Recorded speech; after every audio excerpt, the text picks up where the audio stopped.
Fine job, you guys. Well, thank you, sir. You got your way here? Well, here is a chart of the most famous, or at least the most watched, interviews in history. Some of you might remember these, saw them in person.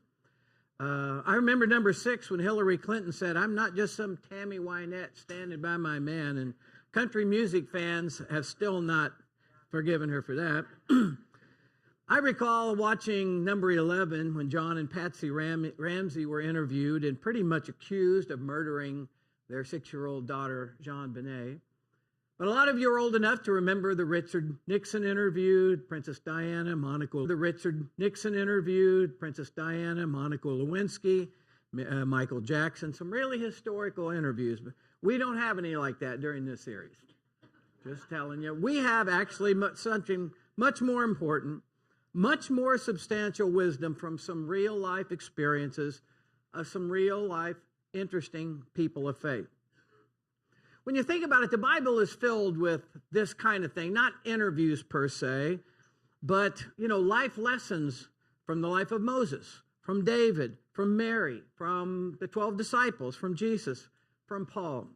Hebrews 13:7 challenges us to remember our leaders who spoke the word of God to us, consider the outcome of their way of life, and imitate their faith.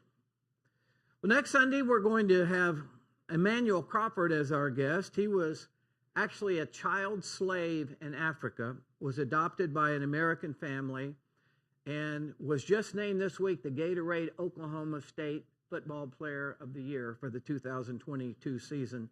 I think you'll really enjoy that and just be blown away by this kind of story. Then we're having a guy named John Nichols. You probably recognize his picture because they come here a lot. They're OU fans. He graduated from OU Law School, and they come here for all the home OU football games. And he's a judge in Carthage, Missouri, and he's going to talk about trying to live out his faith while dealing with all the dynamics of our judicial system and the different kinds of people that he has in his courtroom.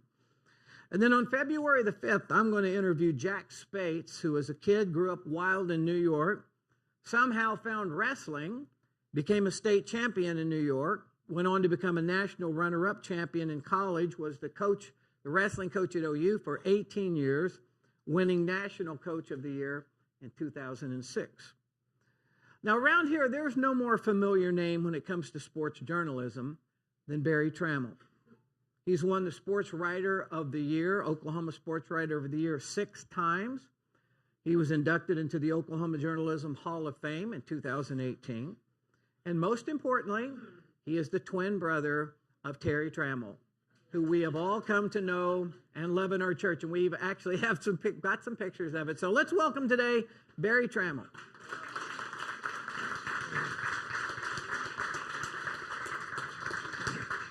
Barry, we appreciate you coming today. I know you've been super busy with the bowl games and all the different stuff you do. You're on multiple platforms with podcast and radio and whatever. We really appreciate you coming today. Well, I appreciate the invitation. I've been blessed. Russ's son, Michael's joined us, and he now produces our podcast. So on the Thunder. So he's a big Thunder expert and also a podcast expert, and he fills in on all the technological stuff that I don't have anything about. So we've had fun this season doing the podcast. He kind of hosts, that's a great connection. He kind of hosts the podcast and asks you and Joe Masato, who are Thunder. He's a Thunder beat writer. You're not necessarily exactly that, but guys that have had a lot of experience, and Michael interviews them. And how is it like, though, having a 25-year-old? You've been doing this for 35, 40 years. How is it having a 25-year-old fresh out of college kind of organizing that podcast and then bringing you in to interview you? Well, 25-year-olds can be exasperating, but they're also necessary. That technology stuff we just heard about, that's real. Yeah. I wouldn't mind going back to the flip phone. I wouldn't mind going back to a landline, to be honest with you. So we need the 25-year-olds. Yeah, but if they get under your skin, just remember they're quickly going to be replaced by the 12-year-olds. So, their day is coming. That is true. We found a couple of pictures online. Go back, or Cliff, go to that one of he and his wife here. This is her wife, Trish, today. Yep. She goes, Patricia, right? Trish the Dish, I call her. Yeah, there you go. And you guys have been married? 42 and a half years. 42 and a half years. That's fantastic. Yeah, I tell people, nobody has to worry about what I'm up to. I mean, I'm pretty consistent. Since 1981, I've had 2 jobs. I've gone to 3 churches. I've lived in 2 houses. I've driven 4 trucks, and I've had 1 wife. So you don't have to wonder what's going on with me. That's true. So who are the folks in this picture? That's my daughter, Haley, and son-in-law, JJ, and their 3 daughters, Riley, Sadie, and Tinley, and that looks about 10 years old or 11 years old. They're 16, 13, and 11 now. That's all I can find on Facebook. The second tallest person in our family is my 11-year-old granddaughter. She's up to about 5'7". So, right. So that's a little dated. Well, everybody here, they love having Terry come and speak. You know, I met Terry playing basketball, believe it or not. And he's hilarious because he always says, yeah, my team picked me mainly for my locker room presence. It's pickup basketball. You know. But he's a great guy. We've gotten to know him, and I'm thankful to have Barry today. You guys may not know that Barry and Terry grew up in the home of a pastor. Their dad, Reverend J.L. Trammel, was a pastor here in the Norman area and singer, big musician, for 55 years. And they even have made a movie about him, his life.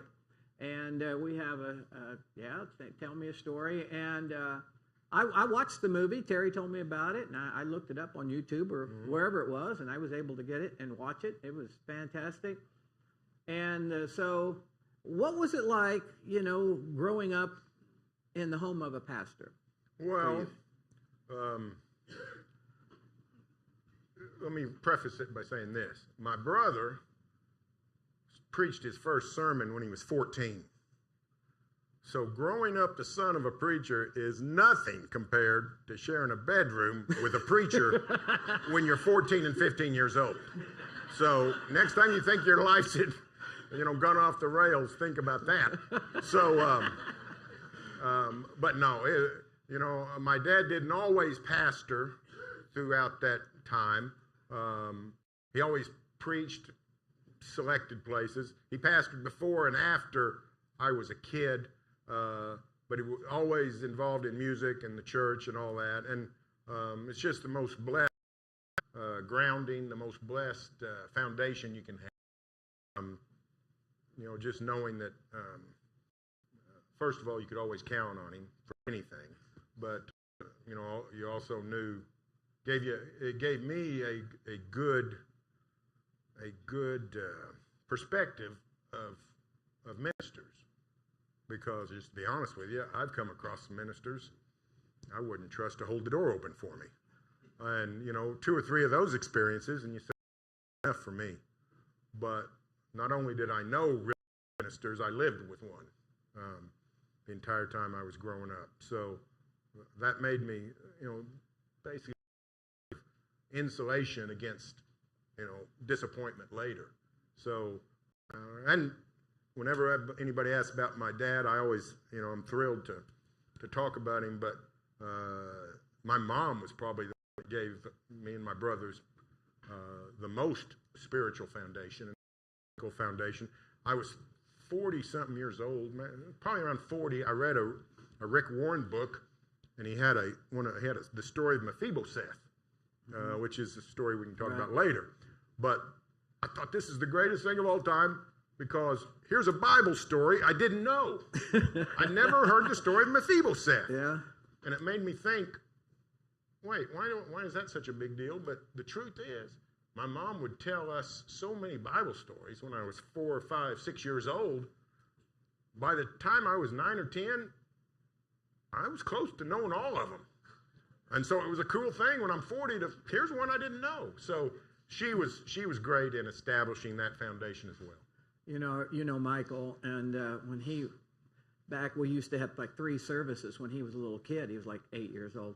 So he'd go to the first service, go to the second service in kids' church, and third service, the teachers would say, you guys have done such a great job training Michael. He knows every question that we ask in this Bible. It's the third time that he's been there.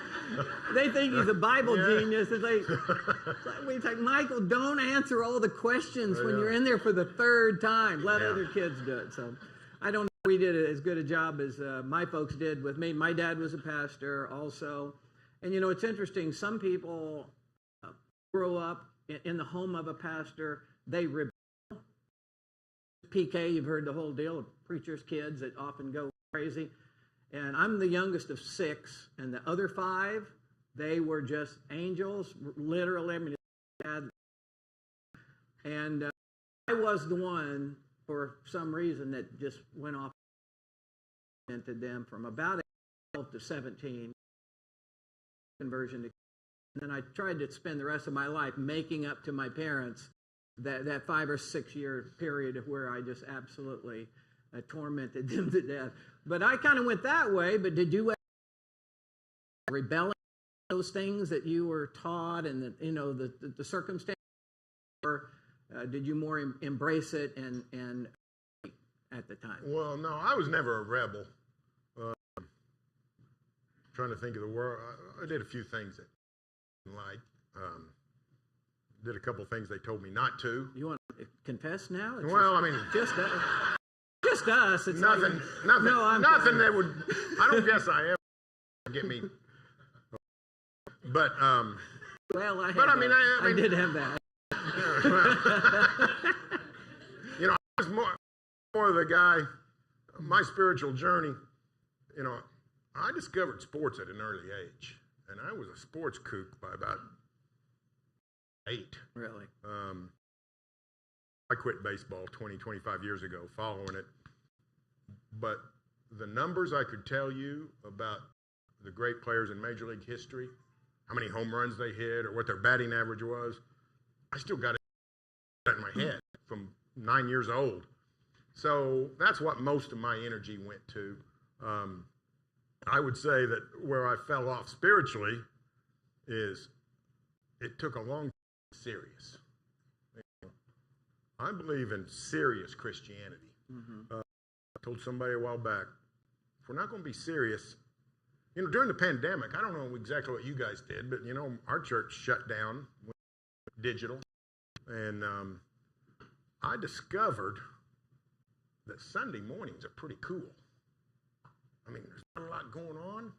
You don't have anything going on yourself because whole life you've reserved it for church. I remember one Sunday morning in October, it would have been October 2020, my middle granddaughter is a softball player, and she would have been 11, I guess, or 10 that autumn, almost 11. About 10 o'clock in the morning, 10:30, we just went out in the middle of the street.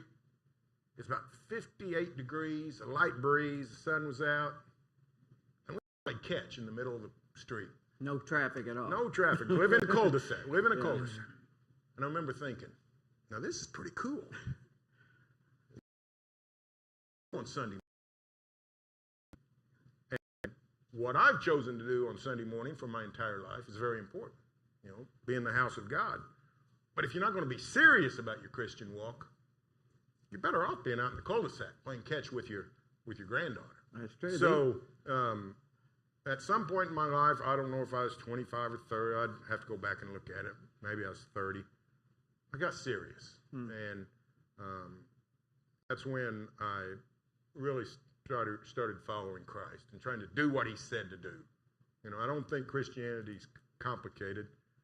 Just, if you got some of those relics, those antiques that's your planner, isn't it? Or is that your Bible? Well, that's the thing I put my notes in. Yeah. We got these relics called Bibles. Yeah, they're actually right there. pages with the scripture written on them and not, Yeah, not on the phone. not on this thing. But if you ever don't know what's going on, just get an old Bible and they tell you some of these words in red.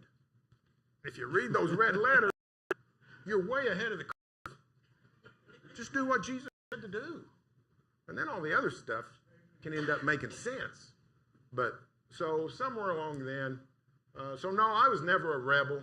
I was just sort of drifting, not in trouble, but I was not out of trouble either, I'd say. So what was it that you think at age 25 or 30 or 30, whatever you said it was, that caused you to become, it's like, hey, this is something I believe, but I haven't really been necessarily, it hasn't been at the center of my life or whatever.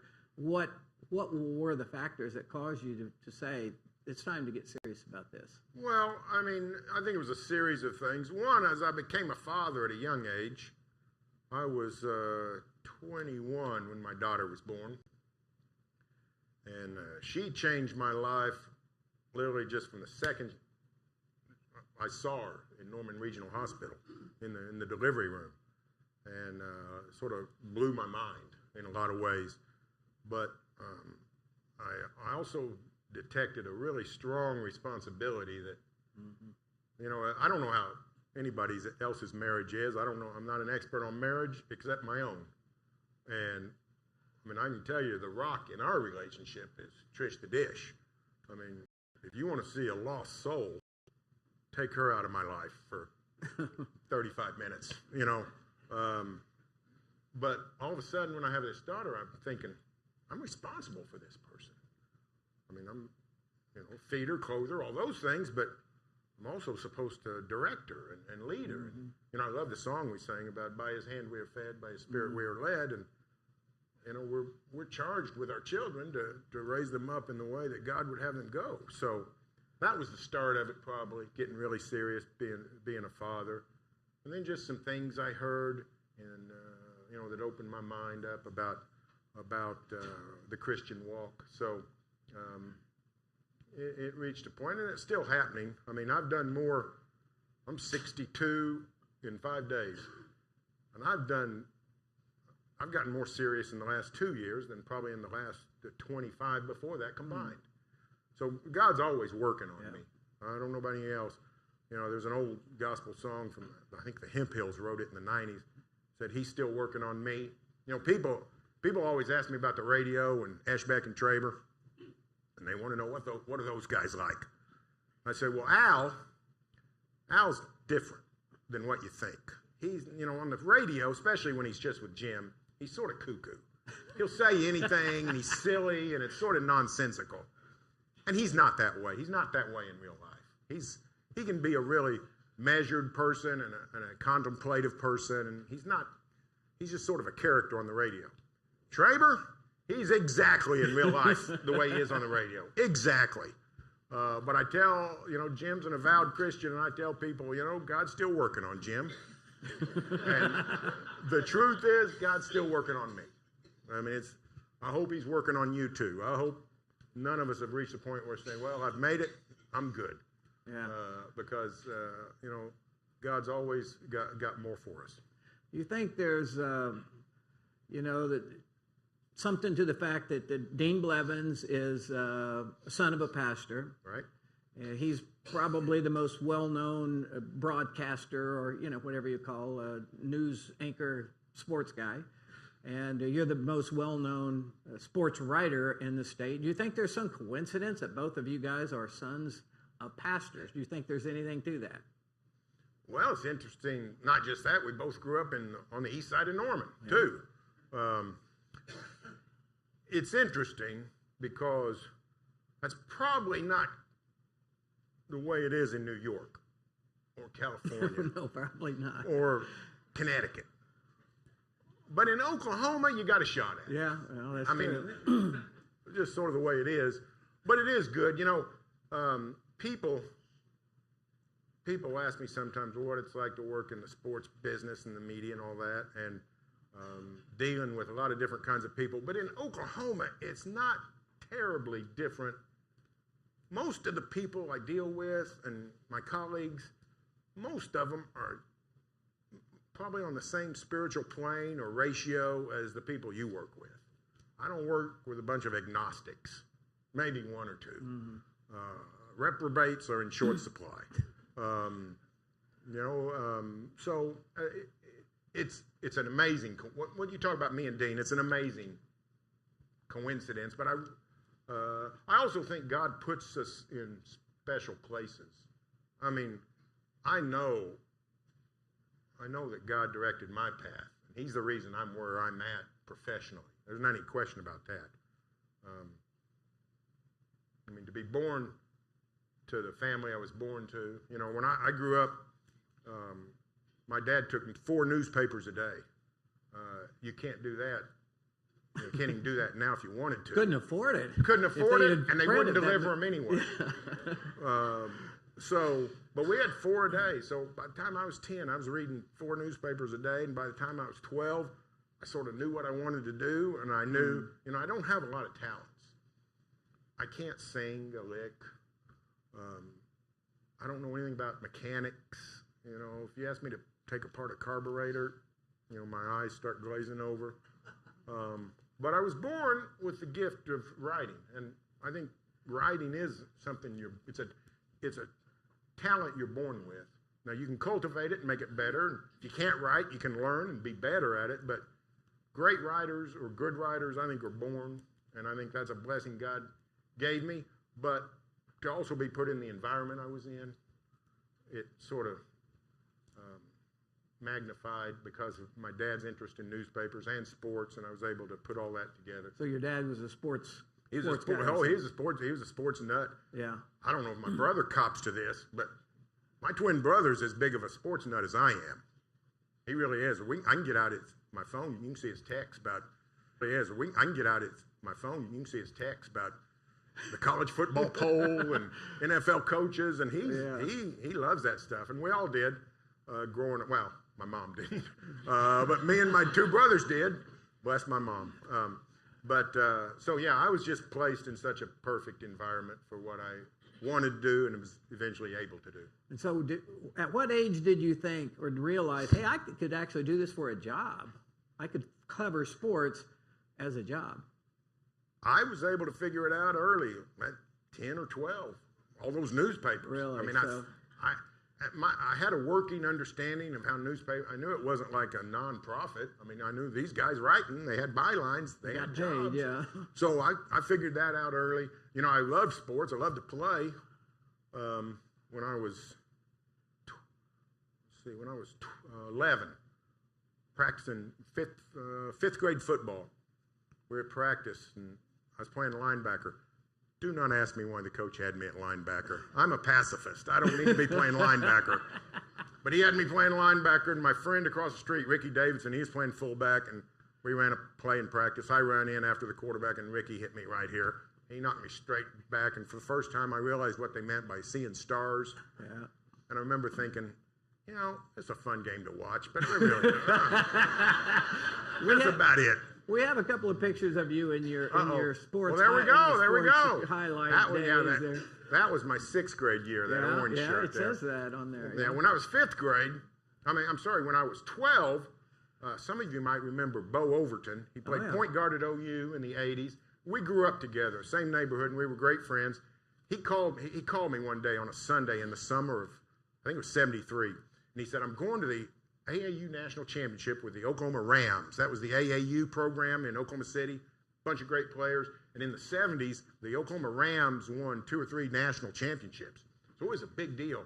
And Bo was an unbelievable basketball player even when we were kids. He said, we're going to the AAU Nationals, and we got an open spot, and I think we can get you on the team, and you can go with me to West Virginia.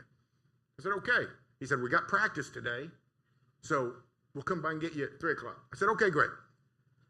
So him and his dad come by and pick me up, and we drive to Millwood. And as soon as we got there, Bo's dad goes in and talks to the coach, Johnny Williams, and turns out the deadline had passed. The coach said, no, we can't get him on. He can't go. So I was reduced to just sitting watching practice. And there was a kid named Louis Armstrong that was our age. Louis went on as a freshman in '75 to be a star at Northwest Classen. And he ended up tragically, his life got off, he got involved in drugs, he got involved in crimes. He ended up not playing basketball after that freshman year. He was shot to death in a robbery at the age of 18 or 19. So it's a tragic story. But at the age of 12, that day at Millwood, Louis Armstrong dunked. And I thought, uh-oh. I don't know that I'm ever going to be able to dunk, and he's doing it at 12. I'm not sure basketball is a long-term investment. When I was 14, playing Pony League baseball, I saw my first curveball. You know what I said? Sorcery! How did he do that? Yeah, how did he do that? If you never got to sit close at a Major League Baseball game, you know, when people watch baseball, or even, it's hard on TV, but if you're ever there and can sit close, we end up watching the players, you know, particularly the hitters, and you know how they conduct themselves, and the stolen bases and plays at the plate. The most fascinating thing at a baseball is what they do with the ball. Those pitchers can do unbelievable things with the ball. So at 14, I realized I can't do this. So I knew at an early age, if I was going to stay in sports, I needed to migrate to something else. And I migrated to journalism and writing. I'd produce my own sports page. I'd make my own sports page, write the stories, headlines, draw in a rudimentary picture, all that stuff. So I was blessed to know early that this is what I'd like to do. So over your career, you have witnessed incredible athletes up close and unbelievable games, you know, whether it's national championships or maybe Super Bowls and World Series and whatever. And what are a couple of your favorite memories of an interview or of an event or an experience in the sports world that you look back on and say, man, those were really cool. Those were just highlight moments. Well, first, let me say, Russ, when you put up that interview list of famous interviews, I didn't know where you were going, and I thought you were going to go down the list to whatever, 150 or 6,000 or whatever, and find me and Russell Westbrook. That's what I thought you were going to do. I was not going to mention Russell Westbrook today. I thought that's what you were going to do. No, I was not going to bring that up. But interviews with Russell Westbrook are not on the list. They're not on my list. I also, you know what? I would have done this if I'd have remembered. I thought of it driving over here today, but I forgot it when I got here. If I'd have thought about it one of these times when you asked me something, I'd have said, next question. That's what I was. Russell used to love to torment me. I guess it gave his life meaning. I guess playing for NBA titles and making $25 million a year wasn't enough for him. Russ is kind of torment me. He's kind of a unique guy. Yeah, he is. He is. Sure. But he's not on the list. I loved talking to Howard Schnellenberger.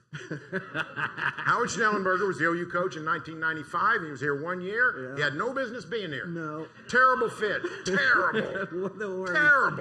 Terrible.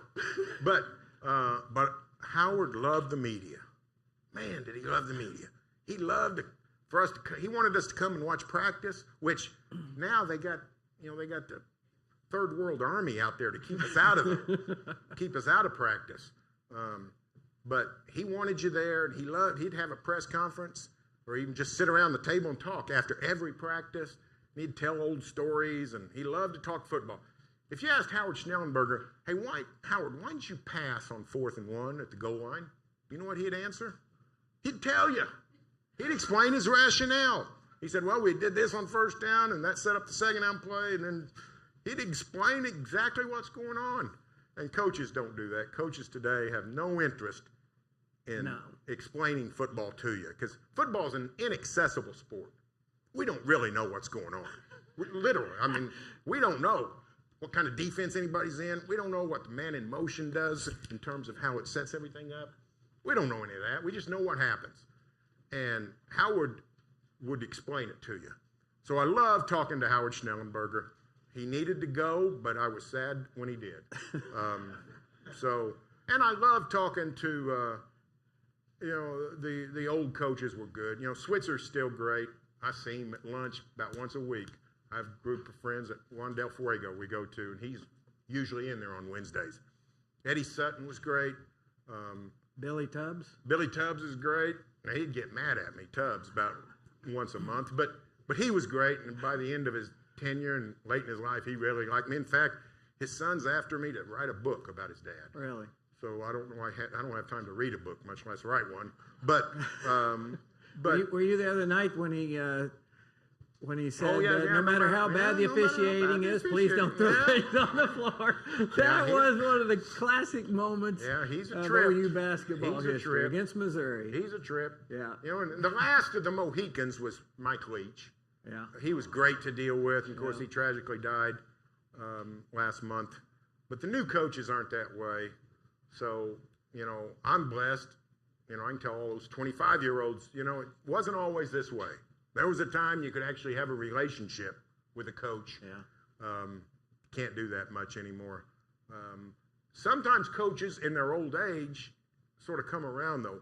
Stoops he was pretty easy to deal with early. And then after that, he sort of became like all coaches. But since he's retired, he's great. Yeah. He's great. He's relaxed now. I can text him, and he'll go on and on. We texted yesterday about Zach Selman. Because I was writing about Zach, he became the AD at Mississippi State, and I texted Stoops and said, I've forgotten, which is true, I'd forgotten, did OU recruit Zach when he was a Norman High tight end? So I texted Stoops. I said, hey, did you recruit Zach Selman? And he wrote back and said, you know what, we didn't, and I can't remember much about why not. And I said, well, he wasn't a top-flight prospect, and Stoops texted back and said, well, stupid me, he's Dewey's son, I should have recruited him. Yeah. So sometimes coaches in the later years really get to where they come back around. But it's hard today to develop relationships. Let me ask you this. You've done a lot of interviews in your life. I don't know if it's in the hundreds or whatever. We have a picture of a few of them. Adrian, Serena, Blake, Courtney, a lot of them.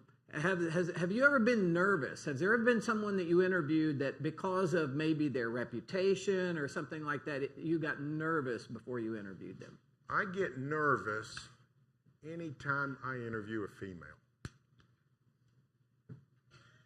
I'm still that 14-year-old kid that doesn't know how to talk to girls.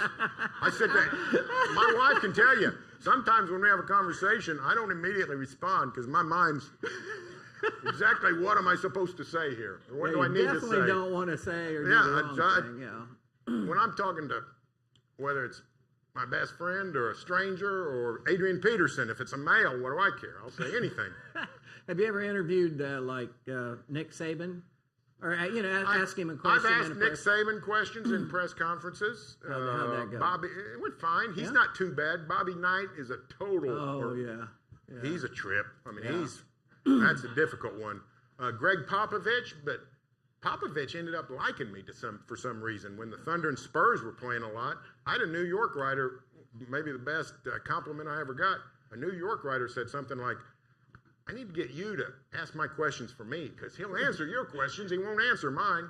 When the Spurs were here a month or so ago, Michael asked him a question in the pre-game conference, and he said, because he'd heard that Popovich was nice to younger, journalist or whatever Michael is supposed to be now.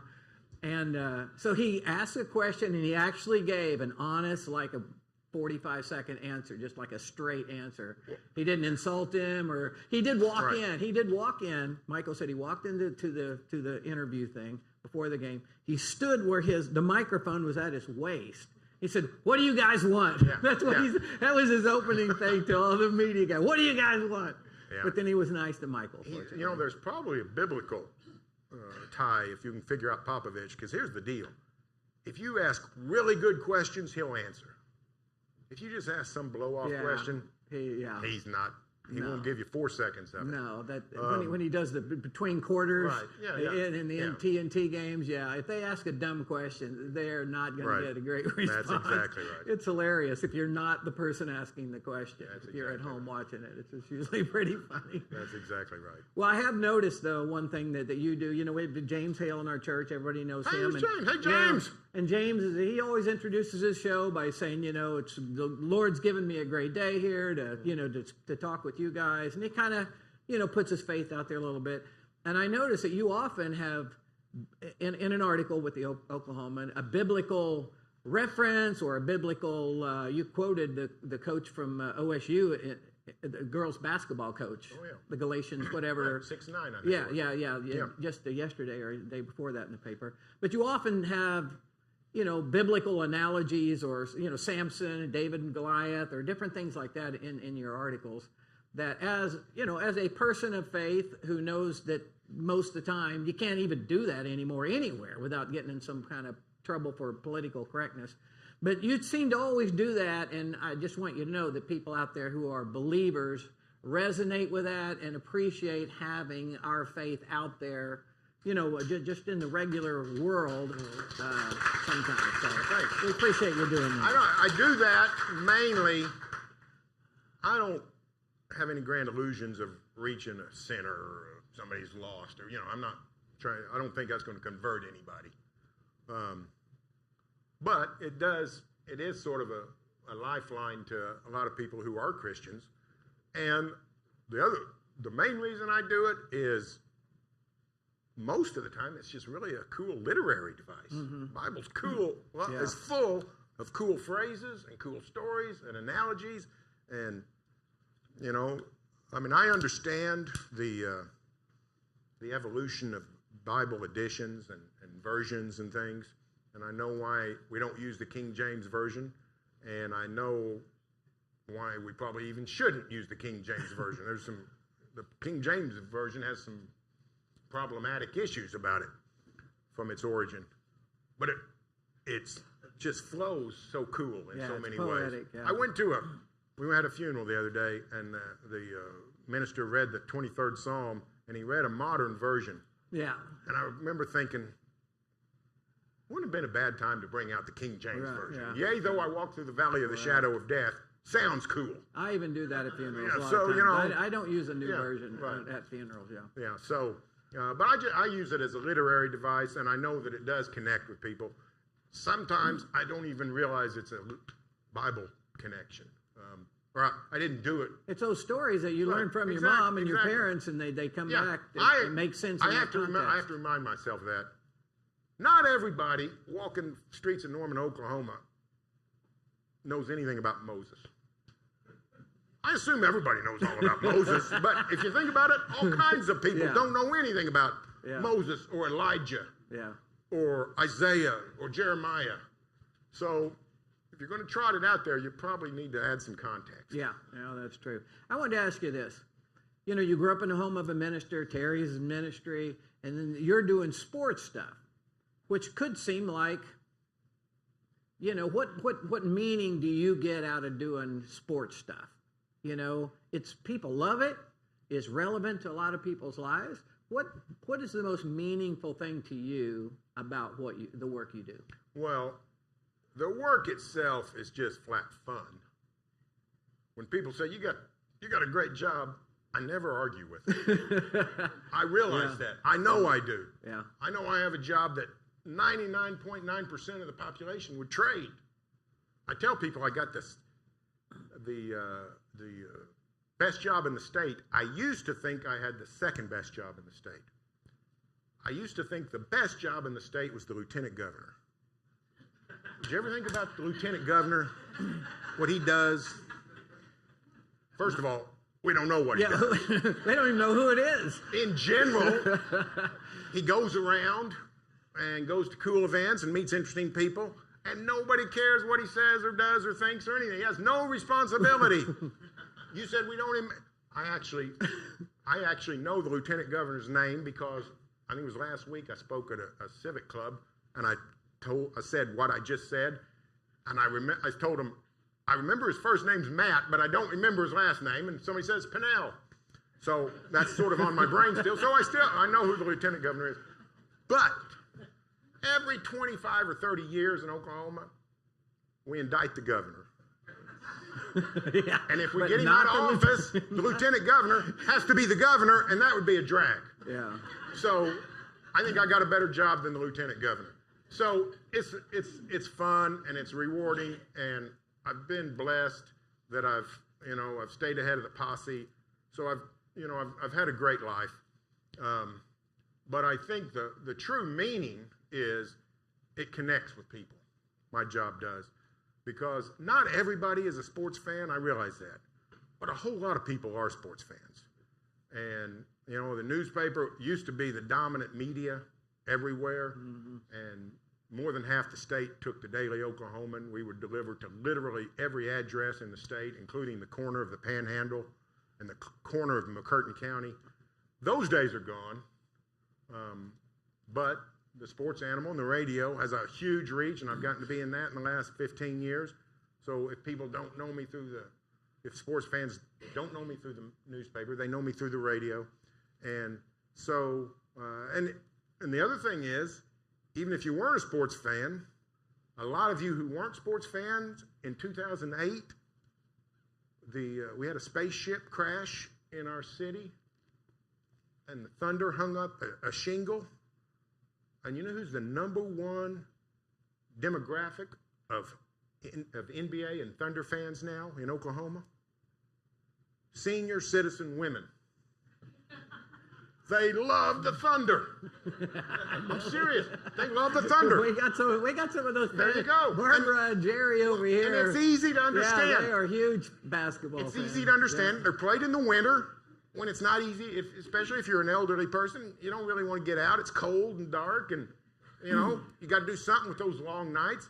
And here comes the Thunder, 82 games a year. They're all on television. And the players, football players, are these little guys on the TV screen, and they're wearing helmets and equipment.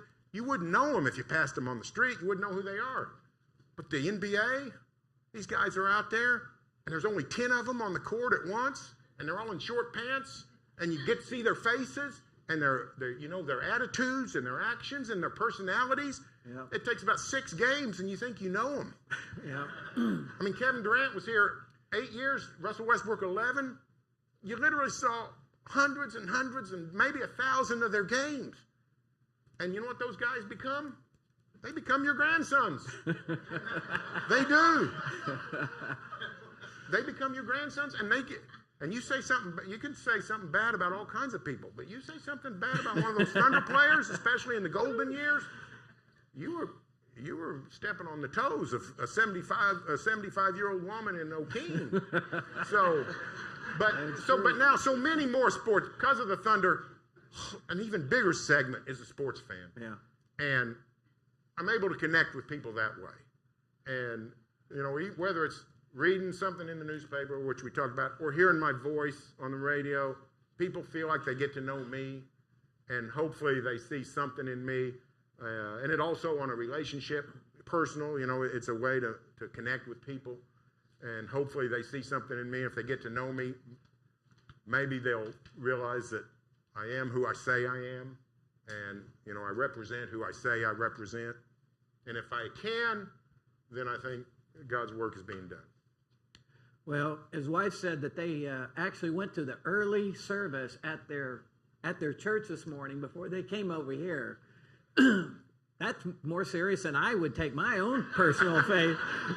I don't know if I would do that, so I appreciate that. Let me ask you this: when you're done, you're tired, or you're gone from this earth, how would you like to be remembered?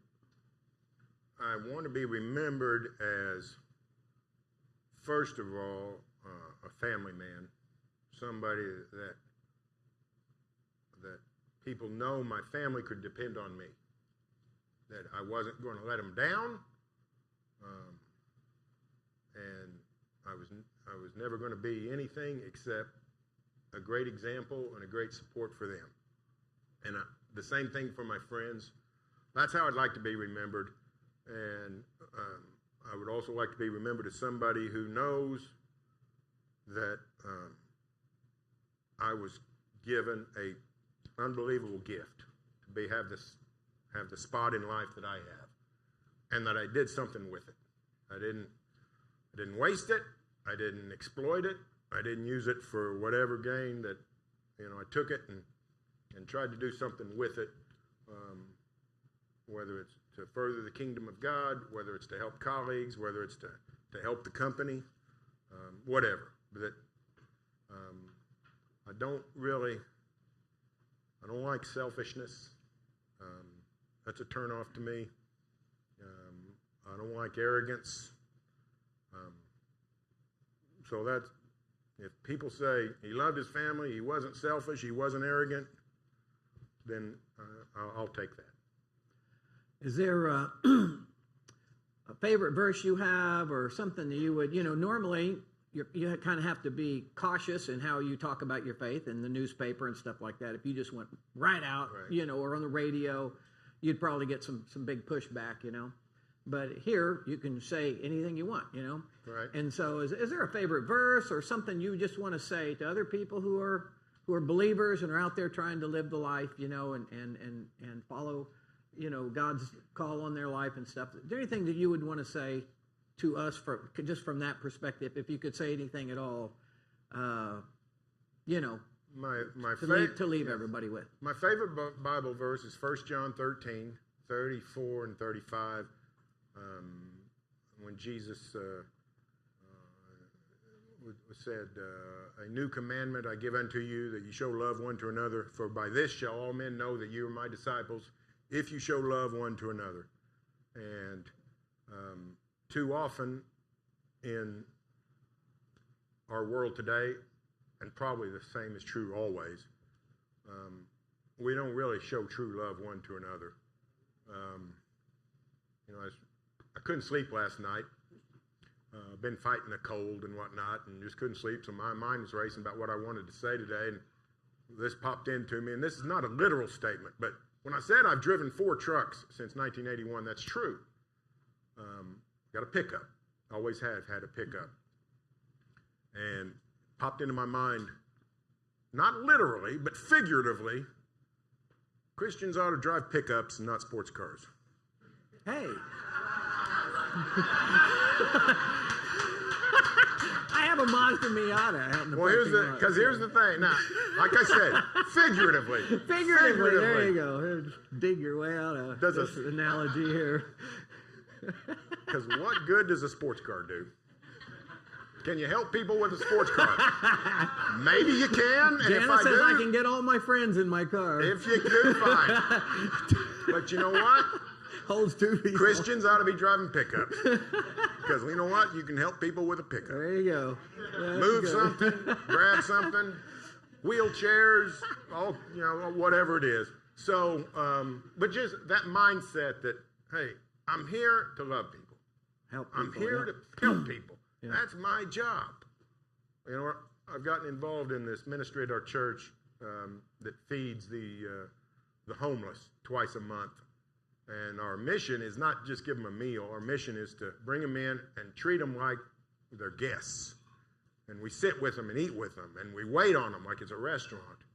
And, we got much more than I ever remember. We've got a significant homeless population in Norman. And, it's a constant conflict in the city council and across the state and across America, everywhere. Yeah. And I realize all the issues. I understand all the issues. I literally don't know how to fix it. I have no idea. I can't argue with any of the politicians, either side. I have no idea what to do. But I know what I can do on the first and third Mondays. I can meet somebody and learn their name and their story, and let them know that they're seen and they're not forgotten. And that's back on the red letters. It's what we're supposed to do. So, it's a funny story. I've had all kinds of things. But this will surprise you. It surprised me. But when I said there's sports fans everywhere, there's homeless sports fans. Yeah. The last few weeks, my job has been to drive to the shelter and pick people up and take them back in my pickup. And we go, so I make 4 or 5 trips back and forth because our church is a couple miles from the homeless shelter. And 3 times before, there's this guy that at the end, I was dropping somebody off, and he said, "Hey, Barry Trammel, I know you." And I said, "Yeah, it's me." And so we chatted for a second. He said, "I'll come next time." Next 2 weeks later, I go pick up people, and there he is. He said, "I'm riding with you. I'm riding with you." And he gets in the car, and we just jabber. He just jabbers all about NFL games the day before and OU football and everything else. He's eating, and me and my friend follows me in his car, and we come back, and there's a guy sitting on the curb with obvious mental health issues. And he's sitting on the curb just shouting an expletive followed by my name. I'm pretty sure the guy had no idea who I was or anything else. But I think my new friend, the sports fan, I think he was sitting there just jabbering about me, and Barry Trammel's coming to pick me up. And I think it got in this guy's head. I don't know who this guy is, but I don't like him. So he's just literally just shouting, expletive my name. And my friend is with me. He's looking at the guy, and his eyes get this big. And I just, say, that's the way it goes. But I've had that happen to me, but I think yeah. they do. The members of my congregation here, or whatever. But just the idea that we can't solve the world's problems. We can't do it. But there are some problems we can solve. Got to do what you can. We can solve somebody who's lonely, somebody who's hungry, somebody who feels forgotten. That's a problem we can solve. Yeah. For a night. And that's really all Jesus asked us to do, is just do that. I'll leave you with one other thing. And James might know part of this story. I'm a pretty low-key guy. I'm pretty laid back. I've lost my temper, I would estimate, twice in the last 20 years. And when I don't cuss, I don't get violent, I just raise my voice and yell. And I'm not yelling crazy stuff. I'm yelling specific things at somebody. They're well thought out.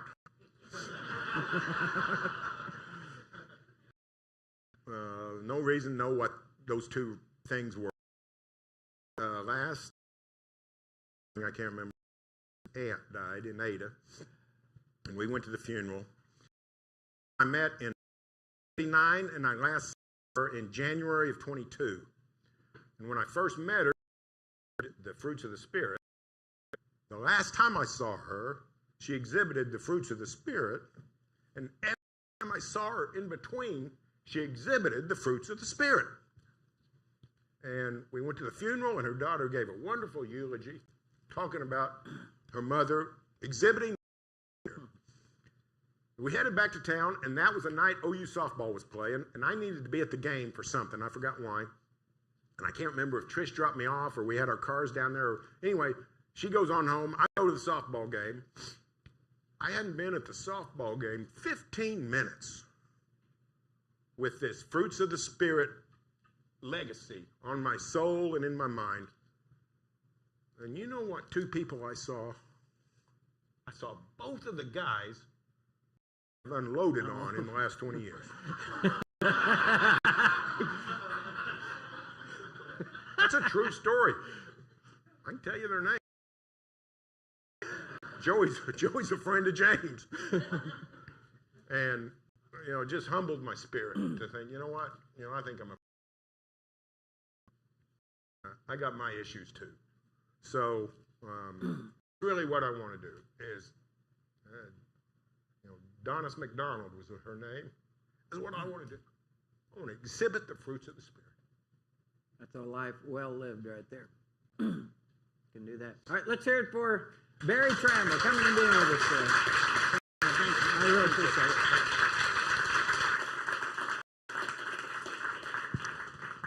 Well, if anybody has a pickup truck they